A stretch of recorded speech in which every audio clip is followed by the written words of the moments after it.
இலகிய மனம் உள்ளவங்க தயவு செஞ்சு இந்த வீடியோவை பார்க்காதீங்க. ஒரு தாய் பறவை தன்னோட குஞ்சுகளுக்கு உணவு கொடுக்கறதான் பார்த்துருப்பீங்க. தன்னோட குஞ்சுகளையே உணவாக எடுத்துக்கிறத பார்த்துருக்கீங்களா? இயற்கையில் இதுவும் ரொம்ப சாதாரணமான ஒரு நிகழ்வு தான். ஒரு தாயே அதோட குட்டிகளையோ குஞ்சுகளையோ உணவாக எடுத்துக்கிறதுக்கு ஃபில்லியல் கேனிபலிசம் அப்படின்னு பேர். பெரும்பாலான பறவை இனங்களில் ஒரு கூட்டில் ஒன்றுக்கு மேற்பட்ட குஞ்சுகள் இருக்கும்போது தாய் பறவையே ஏதோ ஒரு குஞ்சியை அதுவே சாப்பிட்றது ரெக்கார்ட் பண்ணப்பட்டிருக்கு. இதை மனித கண்ணோட்டத்திலேருந்து நாம் பார்க்கும்போது ரொம்ப கொடூரமான ஒரு விஷயம் அப்படின்னு நமக்கு தோணுச்சுனாலும் இதுக்கு பின்னால் நிறைய காரணங்கள் இருக்குது. ஒரு தாய் பறவைக்கு ஒன்றுக்கு மேற்பட்ட குஞ்சுகள் இருக்கும்போது உணவு தட்டுப்பாடு அதிகமாக ஏற்படுது, உணவு சரியாக கிடைக்கல அந்த இடத்துல அப்படின்னா வேற வழி இல்லாமல் ரொம்ப தளர்வாக இருக்கக்கூடிய, ரொம்ப சோர்வாக இருக்கக்கூடிய, இல்லை நோய்வாய்ப்பட்டிருக்கக்கூடிய குஞ்சை சாப்பிட்ரும். ஏன்னா அப்போ தான் மற்ற குஞ்சுகளுக்கு உணவு கிடைக்கிறத உறுதிப்படுத்த முடியும். ஏன்னா தாய் பறவைக்கு உணவு சரியாக கிடைக்கலங்கும் போது அதால் ரொம்ப தூரம் அலைஞ்சு போயிட்டு உணவு தேடி மற்ற குஞ்சுகளுக்கு கொடுக்கறது கஷ்டம். அப்போ அதுக்கு தேவையான ஸ்டாமினாவை அது இன்க்ரீஸ் பண்ணிக்கணும் அப்படின்னா, அதுக்கு தேவையான நியூட்ரியன்ஸ் அது கெயின் பண்ணிக்கணும் அப்படின்னா கூட்டில் உள்ள ஏதோ ஒரு ரொம்ப தளர்வான சோர்வான குஞ்சை சாப்பிட்டே ஆக வேண்டிய கட்டாயம் இருக்குது. இன்னொரு காரணம் என்ன, கூட்டில் பொதுவாகவே ஒரு சில குஞ்சுகள் பிறக்கும் போதே ரொம்ப உடல் முடியாமல் இல்லை நோய்வாய்ப்பட்ட மாதிரி பிறந்துடும். அந்த ஒரு குஞ்சு எப்படியும் உயிர் பிழைக்கிறது கஷ்டங்கும் போது அதுக்கு உணவு கொடுத்து பராமரிக்கிற அந்த நேரத்தை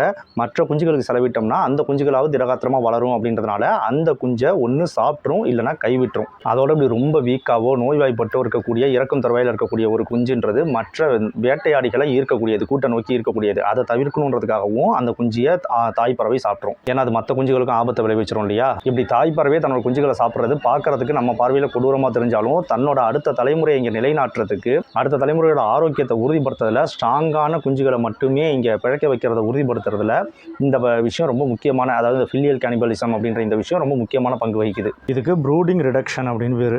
இது மூலமாக ஃபிட்டாக இருக்கக்கூடிய ஜீன்கள் கொண்ட பறவை குஞ்சுகள் மட்டும் வளர்ந்து பெருசாகி இனப்பெருக்கம் செஞ்சு அடுத்த தலைமுறையை பெருக்கிறது உறுதிப்படுத்தப்படுது. ரொம்ப சில இனங்களில் மட்டும் பெண் பறவை குஞ்சு பொறிச்சு அந்த குஞ்சுகளுக்கு உணவு ஊட்டிக்கிட்டு இருக்கிறதுனால ஆண் பறவையோட கூடுறது இல்லைங்கும் போது ஒரு கோபத்தில் ஆண் பறவையே கொண்டு போயிட்டு அந்த குஞ்சுகளை கொள்றதும் நடக்குது. சில சமயங்களில் மன அழுத்தத்தில் இருக்க பறவைகளும் இந்த மாதிரி பண்ணுது. அதுவும் குறிப்பாக மனிதர்களால் அடிக்கடி குறுக்கிடப்படுற, டிஸ்டர்ப் பண்ணப்படுற கூடுகளில் போய் அந்த குஞ்சு பொறிச்சிருச்சான்னு பார்க்குறது, முட்டை எத்தனை இருக்குன்னு பார்க்குறது, இந்த மாதிரி நம்ம கூட்டுக்குள்ளே செஞ்சுக்கிட்டே இருக்கும்போது பறவைக்கு ஒரு மன அழுத்தம் வந்து அதுவும் ஒன்று அந்த கூட்டை அந்த குஞ்சுகளை கைவிட்டுருது, இல்லைனா குஞ்சுகளை சாப்பிட்ருது.